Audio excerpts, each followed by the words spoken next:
special guest here on the Day at the Races. Dave Rodman joins us here for the Sunday race card. Thanks for joining us, Dave. Oh, thanks, Callie. You have me on this beautiful Sunday afternoon as the good weather streak keeps up here in Maryland. It looks like it's going to be this way all through the week and into the 39th running of the Jim McKay Maryland Million. Yes, very exciting. As the draws, we'll get to it, but the draw is not going to be too far off here. Just a couple of hours to go.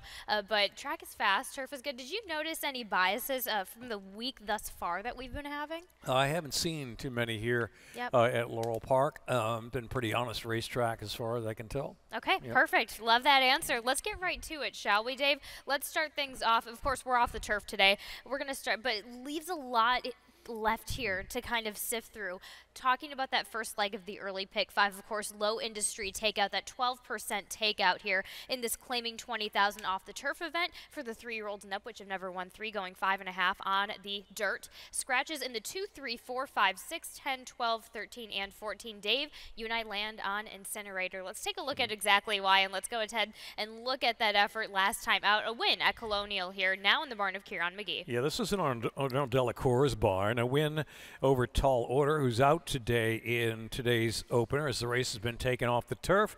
This horse should be just fine on the main track. Here's Incinerator prompting the pace under a light rating hold off the speed of Sir Lance at Colonial Downs. Sir Lance on the lead in the purple silks and the yellow silks there. You see Incinerator. And then by the time they got to mid-stretch, he kicked away under solid urging from Victor Carrasco. I know it's turf to dirt. He's run on the dirt before. He's won on the dirt before, breaking his maiden at first, asking at Tampa on the dirt, rated good. There he is kicking away to win by daylight at Colonial Downs, going turf to dirt today, and that's a good angle actually for Kieran McGee. First off the claim in turf to dirt, Kieran McGee last 5 years, 4 for 18, and a positive return on investment of $2.38. He's a half to a 7-time dirt winner named Trunk of Money, who ran here in the Mid-Atlantic. As a matter of fact, he won on the Laurel Dirt and the Pimlico Dirt as well. I believe Scott Lake trained him. I'm not quite sure, but I do remember looking that up this morning. So he's got some positives for switching turf to dirt here and first off the claim. Let's talk about Get Like Mike, Bob Claceres, Tori Alba on the inside, who kind of was at first glance, you know, with an outside of the MTO situation. Get Like Mike kind of seemed to have it a little bit in the bag, a little bit of oopsies back on the turf, but I like this one back on the dirt. He's kind of a pace-dependent horse. Get Like Mike may not quite be enough speed for him to get there, but I'll tell you what, he was scratched September 29th in a $12,500 claiming race. He's back in as an MTO in the tag for $20,000. So I think that Bob Claceres likes the way he's going. He didn't want to risk that 12.5. Right. Possible claim in for $20,000 this afternoon. His numbers stack up as a winning effort, assuming the 11 doesn't fire that turf to dirt form. Let's also 11, 1, 8, 9. You have the 8 one-way traffic underneath. Katie Keel, J-Ron Barbosa coming down here from the 25 level at Timonium, and then freestanding for Ricky Silman and Angel Cruz. Yeah, a horse like Get Like Mike is hoping that one-way traffic goes fast up front as he usually does, perhaps too fast, quickens it up for his late close, and then freestanding coming off of several turf efforts. Some of his turf numbers back at Colonial 2-back put him right there against this group. Maybe not quite fast enough here, but I used him on the bottom tier. As usually 7 in there. Rennie from Lacey Gaudet's barn. 11, 1, 8, 9 for Dave Rodman there in race number 1. Keith Fustel graced us, even though he's not here. He's here in spirit for sure. He graced us with an early pick 4 ticket. Yeah. Takes it to a $12 ticket. What do you think of that single in race number 5 on the 1? As I scroll down, in one whirlwind ride, Bruno Testori, Gene Brusino, 6-1 on the morning line, but that's a 4-horse field. So kind of bold. That horse likes to run second, does that single in the 5th race. We'll get to him. But, yeah, he couldn't resist handicapping that early pick 4. I love it. He's using 4 of the 6 runners in the first leg of the pick 4, the second race. 1, 2, 4, and 6. there. We get Jamie Ness and a horse, Bruno Tessori, who's kind of a bit of a closer. It seems to be in good form there. Also using Flinny Tin Tin as a speed possibility, and Mini Me from the Jose Corrales barn on the outside. Third race, Keith has the 7 and the 12. First-time starter for Robbie Bales. And then a Brittany Russell runner we'll talk about later, son of McLean's Music, who could be any kind of horse as well. In the fourth race, he's using 3 runners, 1, 5, and 6. Stoney will have a video spotlight on a little later on today. A Love Pack, blinkers on for trainer Graham Motion. Good stat on that one later on today. And then a first-time starter from the Brittany Russell barn, who's probably going to take a lot of play as well. And then he's singling one Whirlwind Ride in here. Bit bold, but it's a short field. He's got some speed, does one Whirlwind Ride, and I guess he's looking for a wire-to-wire job there. The horse is 3 for 55 lifetime, 15 seconds, but I think he picked a horse who was 0 for what, 19 or 20 here at Laurel Park the other day and got him home. He did. As his value play. Shoot the Messenger, I think. Yeah, Shoot the Messenger, yep, right. Definitely. Right. $12 ticket. See if we can alchemize that a little bit there from Keith Fustel, and he's known to do so on a regular basis. And we'll get into this first leg where he goes 4 out of 6 here in this claiming 12.5. A mile and 16th on the dirt as intended for the girls, 3 and up, which have never won 3. You and I both go with Therese Maria's Dream, Jamie Ness, Jamie Rodriguez. Jamie Ness finally getting off the duck over here at Laurel yesterday. Yeah, some of you who may have printed out the PPs a couple of days ago see the Ness stat here at Laurel. This meet is over 23. That turned around yesterday with 2 winners, Kickstarting Us and Our Liberty Bell. This filly's in good form right now, has a rail draw at a mile and a 16th, all important.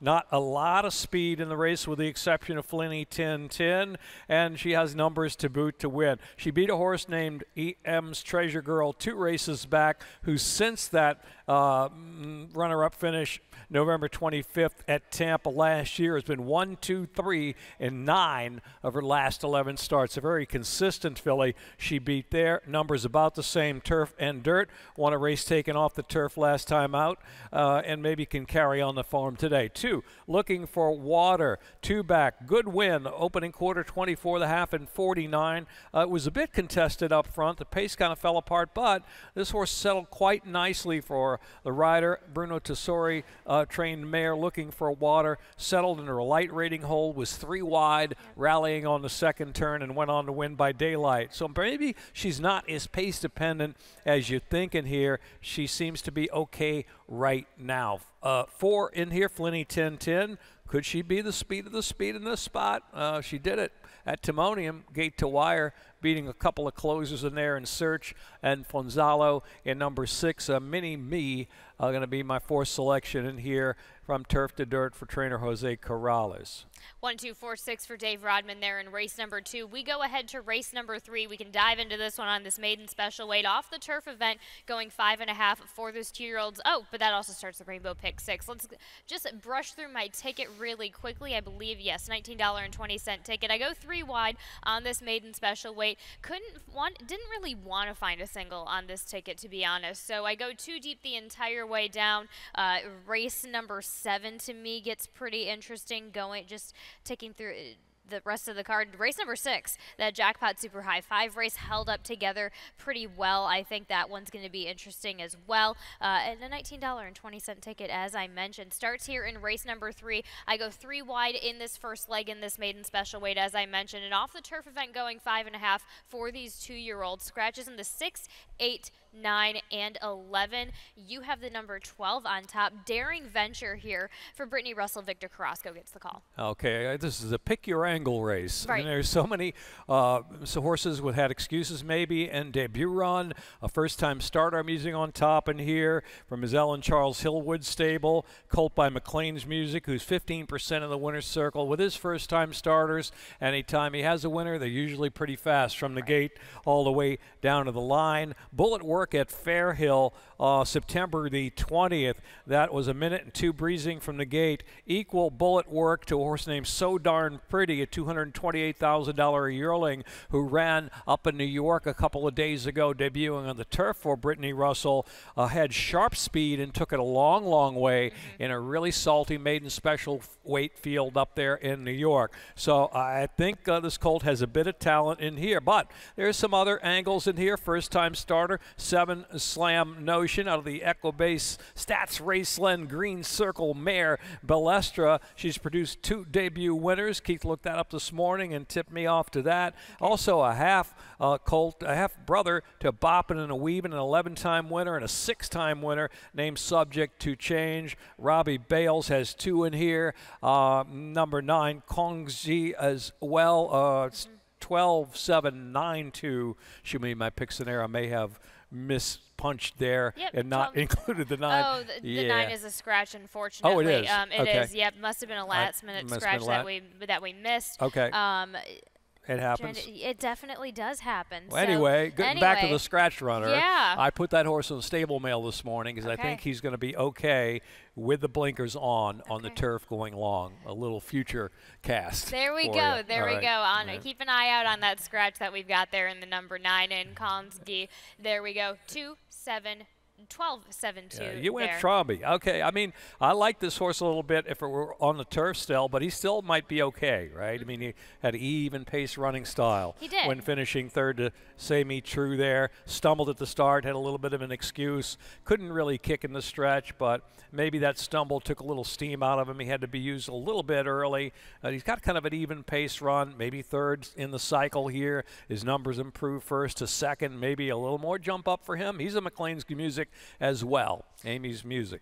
12-7-2 for Dave Rodman there in race number 3. Race number 4 starts that late pick 5. And Dave, you got a nice late pick 5 ticket that you graced us with. Okay, here's a $36 ticket. Couldn't find a single, but I'm going to use the Love Packin' with the blinkers on. First time starter from Brittany in the 4th, 5, and 6. Going 3 deep in the 5th race. Key single in his early pick 4 rather, is One Whirlwind Ride. I just couldn't trust a horse who finished second 15 times, right? Yep. So I went the 4 White Knuckle Flyer and also used the 8 Dark and Fitzy. All right, it's a 4-horse field. I got 3 of them in there. Maybe you want to use the other. 6th race, 3 and 4, John Hall, Sugar Steve, both have credentials to win with their best race. In the 7th race, a little deeper in there, a turf to dirt runner. We'll show some video for you later on. Justified Strategy, also using Too Many Kisses and Overwish, who's going to get a lot of play as well off of some trouble last out. And the 2 and the 7 going to use what will be probably the favorite in the last Villaluz, but maybe shooting for a little bit of a price there with Joe Woodadona trained Amazing Jet, 3rd in the cycle for the new barn. $36 ticket for Dave Rodman there in that late pick 5 that does start here in race number 4. And maiden special weight going 7 furlongs on the dirt for these 2-year-olds. Dave, you go with the number 6, Endures Smart. First-time starter Brittany and Sheldon Russell team up as the leading trainer and jockey of the meet thus far. They're Smart by Violence, 2-year-old first-time starters for the sire, 19% in the winner's circle. That's a solid, solid lick. A Bullet at Fair Hill, July 20th in prep for this. Later works not quite as fast, but this colt worked under the dam's name, Smart Win, for much of the trip, and they finally named him. I don't know what the delay was there, or what the deal was there clerically. But this colt is a half to Clearly Unhinged, who was 4 for 11 lifetime, 2nd in the Grade 1 test, and $627,000 in earnings. So therefore, you see why they paid $400 grand for him, right? They're smart. There we go. Number 5 on the inside, Love Pack for Graham Motion gets Michael Sanchez. The blinkers on as well. And we also have a nice special Dave Rodman stat on this one with Graham Motion. Yeah, not a big sample past 5 years. Blinkers on for 2-year-olds only for trainer Graham Motion, 4 for 21. So it's not a lot of starters really considering that long span, but it's a 19% clip and a positive return on your $2 investment as well. Not by much, but it's still a positive. And it comes out of a very strong race. Look at who the winner was there. Pasqualini, who came back to win the Laurel Futurity, improving the Beyer number from 53 there to a 70 and winning the Laurel Futurity. Broke in the air, belated run, solid run with a lot of interest. Gets the blinkers today. Classic Empire Colt. If Dirt Smart doesn't fire first time out, beware. Love Pack, baby, Love Pack. Or it's a Love Shack. Stoney It is, but I got the reference. Your top pick. We have some video here from debut. Let's watch this. Yep. He used up a lot of energy and down the backstretch. Here he is, braking slow, like really last there, the blue slow. upper right. Okay, so he broke slow. He's last. Look at the upper top portion of your screen there. And then he's in between horses. Okay. And all of a sudden, he takes off. I mean, he goes from last to fifth to fourth to being hustled to up in a third spot. to second. He's second. Are you gonna arch? And now he's There dueling with the eventual winner. Goes head to head with the eventual winner in there of Say Me True. Eventually finishing second behind the winner there. So he used up a lot of energy there. 7 furlongs maybe to his liking. Better break needed today for sure. But at this distance, the inside gate might be his biggest drawback, especially when you're facing first-time starter who might be anything, and Love Pack with the blinkers on, who has some experience against a really, really nice horse. Absolutely. 6-5-1-2 there for Dave Rodman there in race number 4. We will be right back after this commercial break to talk about the rest of Sunday's card.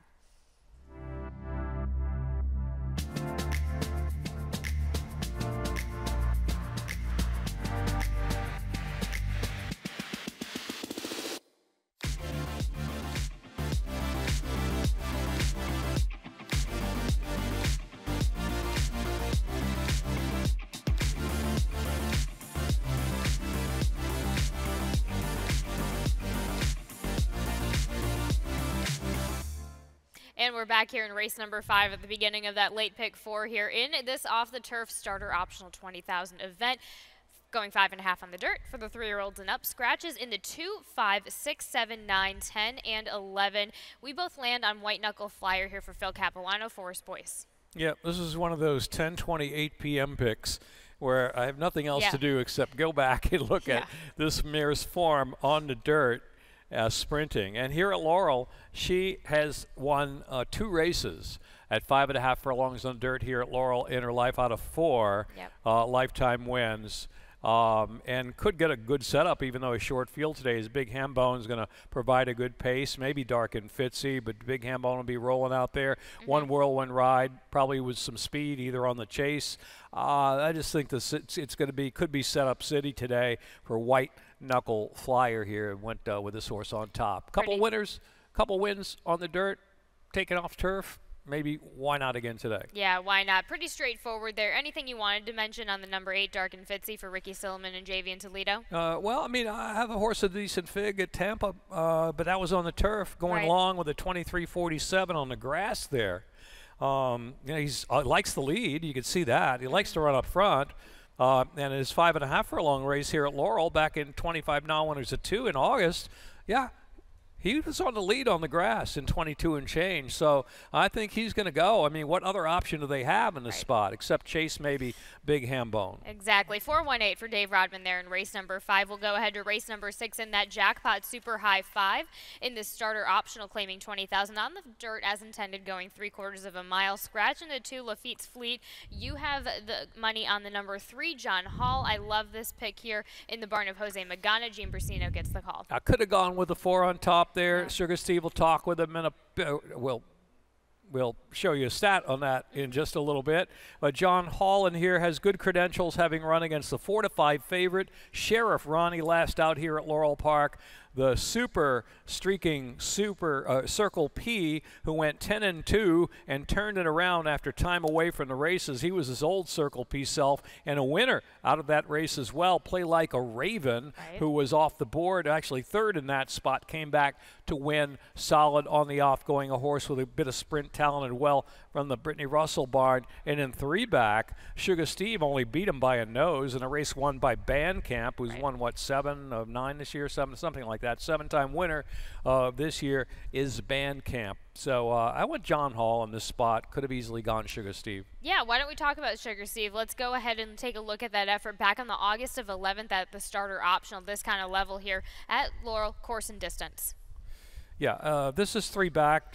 I went 3 back just because it was a fairly close finish behind a Meet Me at Mondays and a good final clocking, raw clocking at 10 and 4. Beaten favorite that day, Sugar Steve. Those orange silks. He likes to make nice moves around the turn. Again, he ran against Bandcamp 2 races back. Yeah, 7-10 this year for Bandcamp. There's the note. And then Played Like a Raven, as we mentioned, out of that race. That horse has quietly won 3 of 5 this year. I say quietly, and Play Like a Raven as he's improved his figures kind of every time, right? A little bit under the radar, getting better kind of horse in here. Rijo knows how to ride him, and he thrives on running. I mean, he doesn't shy away from the entry box. May 24, June 14, then July 7, came back 12 days later, came back August 3, a short rest to August 11. So he's a guy who likes his job, Sugar Steve. There. And Jose Corrales, here's a Keith Fustel stat he dug up this morning. Past 3 years on the dirt, 9 for 31, 29%, 19 of 31 in the money, going allowance to claiming. This is a optional claiming racehorse in for a tag, so that's considered allowance to claiming. Look at that return on investment. That's not a shy number, $4.82 for a $2 investment if you'd played all of those droppers like that. Right. 3417 there. Anything to add on Group Hug for Jamie Ness? Yeah, I mean, he's a hard trying horse. Right. I don't think he's got a ton of early speed. He doesn't seem to have a punch of Sugar Steve on his best day, but he comes off a good figure 2 back when Ness claimed him running 4th. I mean, he's in there in range. I do want to touch on Al Love's Josie. You would think he's going to be super fast up front. Maybe he will. That race at Charlestown gave me the cause for the pause. The 23-2 opening quarter mile that he chased, it wasn't super fast, and he was pretty much all in by the quarter pole. He broke a bit inward. Yeah, he had a little bit of an excuse that night at Charlestown. Second off the claim in here were trainer Anthony Ferrier. I'm going to stick with the 3 and the 4 just off the pace types. I just went the other direction there with the 1 and the 5. 3-4-1-7, Dave Rodman, race number 6. Race number 7 is an allowance off the turf event going a 1-turn mile. Second wire finish here for the girls, 3 and up. Scratches in the 4-5.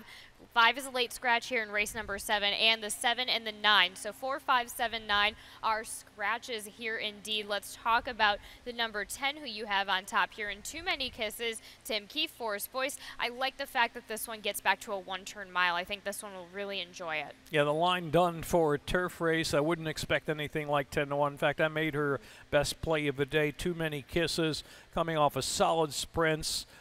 She closed against a really slow pace October 2023 against a crawl of a pace there to run second behind Charming Way, who's now a 7-time winner, has won 3 in a row, including the Nellie Moore Stakes on her recent resume. Too Many Kisses came back to win 2 straight, and then a good second to Audacious on September 14th. Should be prime second back after the layoff. She's run against some quality fillies in here. 11, over which your top pick looked like a good filly, right? And breaking her maiden here, saved ground, made a quick bid at the half-mile pole in debut, saved ground with patience, was sent through an ever small opening on the inside, and it was a pretty narrow opening, but did it professionally, right? I like to see when horses do that first time out, coming through on the inside like they've done it 1,000 times before. I got excited about that one, but then had some unfortunate incident in the gate coming out at Colonial next time out. It just did not pan out while stretching out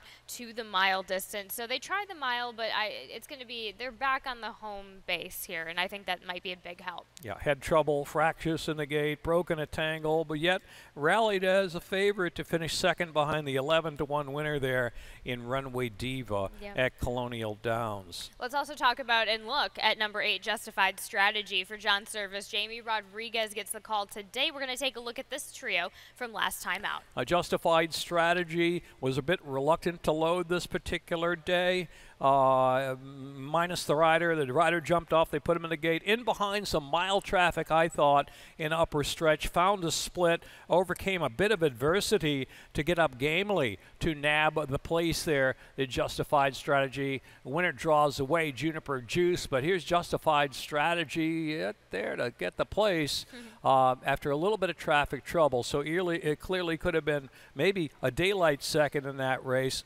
It's turf to dirt or synthetic to turf to dirt for her. But Justify, they're okay on the dirt, as you know. Absolutely. So, I mean, they're keeping her in the race in here. John C. Service, tough horseman. And a good angle there for Justified Strategy if you believe in the trouble. You believe in that last figure, she's right there with Too Many Kisses. She's right there with Overwish in my book. And I think Something Wicked also benefits either way, whether this one's on the dirt or the turf. Just clinched in that win-2 back at Delaware on an off-track. Yeah, that was an off-track, turf. a number a little low, 57, but came back to win, or rather fifth on the turf with a better by your number. But the fact that she did win in a race taken off the grass after time away, she's got some upside to her here. She could run a lot better today, especially down inside there. For trainer Graham Motion. She's facing some more experienced horses this afternoon, in my opinion. 10, 11, 8, 1, I agree, but I will enjoy seeing what that filly has to offer there. Let's go to the finale here in race number 8 in the maiden claiming 12-5, going a mile on the dirt for the 3, 4, and 5-year-olds, and you go with the number 3 on top, and this is My Endeavor in the barn of Tim Keefe, Yomar Ortiz. I got the 2 on top. You got the 3. That's right. Yeah. That's right. Amazing Jet, Joseph Woodett, Anthony Radcliffe with the weight off. Well, first let's talk about the filly, the gelding rather that you and I both pick, and the drop here for Jose Corrales. Want to get this out of the way. Don't be concerned. Maiden Special to 12-5. He's done this before with good results. Maiden Special to Maiden Claiming is actual positive return on investment for Jose. $2.04 ROI. The race at Timonium, he got beat 11 lengths by a $700,000 purchase named Phantom Speed there, and came back to run a 62 buyer next start. So that's kind of puts him in the range. It was either the winner or, he ran a 62 buyer. So that number would put him right in the winner's circle here. It's Eric Fuentes aboard. So now that we got that out of the way, I took a little bit of a shot here. Third in the cycle for trainer Joe Woodett. Amazing Jet, 6th. In a performance behind Right Quick, first time out. Then he should have a leg up in fitness coming off the turf, going long back to the one-turn mile on the dirt this afternoon. His number way back machine, January 31st at Laurel, has a Gulfstream Park on the turf.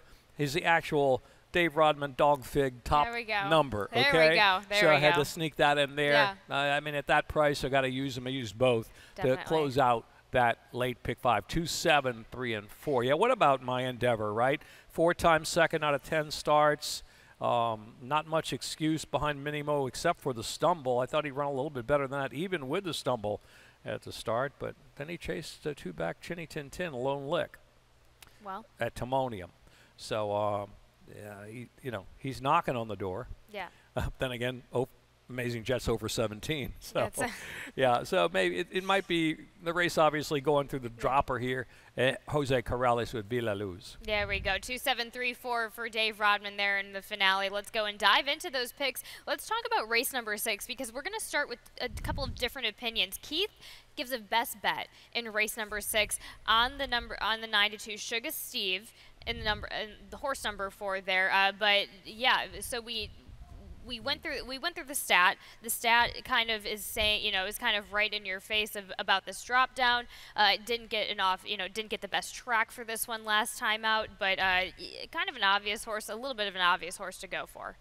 Yeah, but he and John Hall are pretty close. So I went John Hall as my top pick in there. They both run against quality horses. Band Can't Play Like a Raven. Sheriff Ronnie Circle P for me, etc. So it could have gone either way in there. It's a good play. Yeah, absolutely, because your value play, as you just mentioned, is John Hall. So we just dove into that. Let's go ahead into your best bet, though, with the number 10, Too Many Kisses in race number 7. Yeah, I mean, you look at the quality fillies bears she's faced, and I think she won't be 10-1 morning line with the race taken off the turf and moved to the main track in there. Thought she was a solid play for the day. There we go. And let's also discuss what's going to be happening in a couple of hours. Dave, you and I are going to be going from the set you'll be up in the booth, and then we're going to meet again in just a little bit. Right after the first race is going to be the draw for the Maryland Million Classic. Post position, draw 39th, running the Jim McKay Maryland Million. A reminder that post time will be 11:30 a.m. Gates open at 10 a.m. All the races for Maryland Million drawn today in the racing office. The Classic going to wait until between the first and second races. So we'll see how that pans out. Who's in the field this year for the excitement of Jim McKay Maryland Million Day? Great weather, 8 stakes, 4 starter stakes in excess of $1 million in purses. Join us here on Saturday, and be sure to register to get that $250 wagering voucher. There we go. Perfect. See you in about 20 minutes. We'll just go through any extended scratches here with Dave to my left. Good luck.